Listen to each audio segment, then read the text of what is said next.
You ask Tiger to solve. This deals with linear equations with one unknown.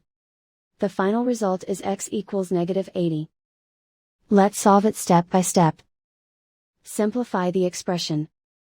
Combine like terms. Group all constants on the right side of the equation.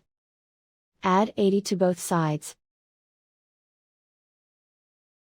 Simplify the arithmetic.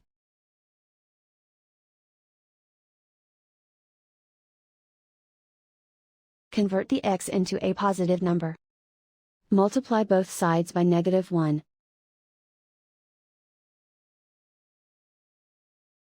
Remove the ones. Simplify the arithmetic. And so the final result is x equals -80.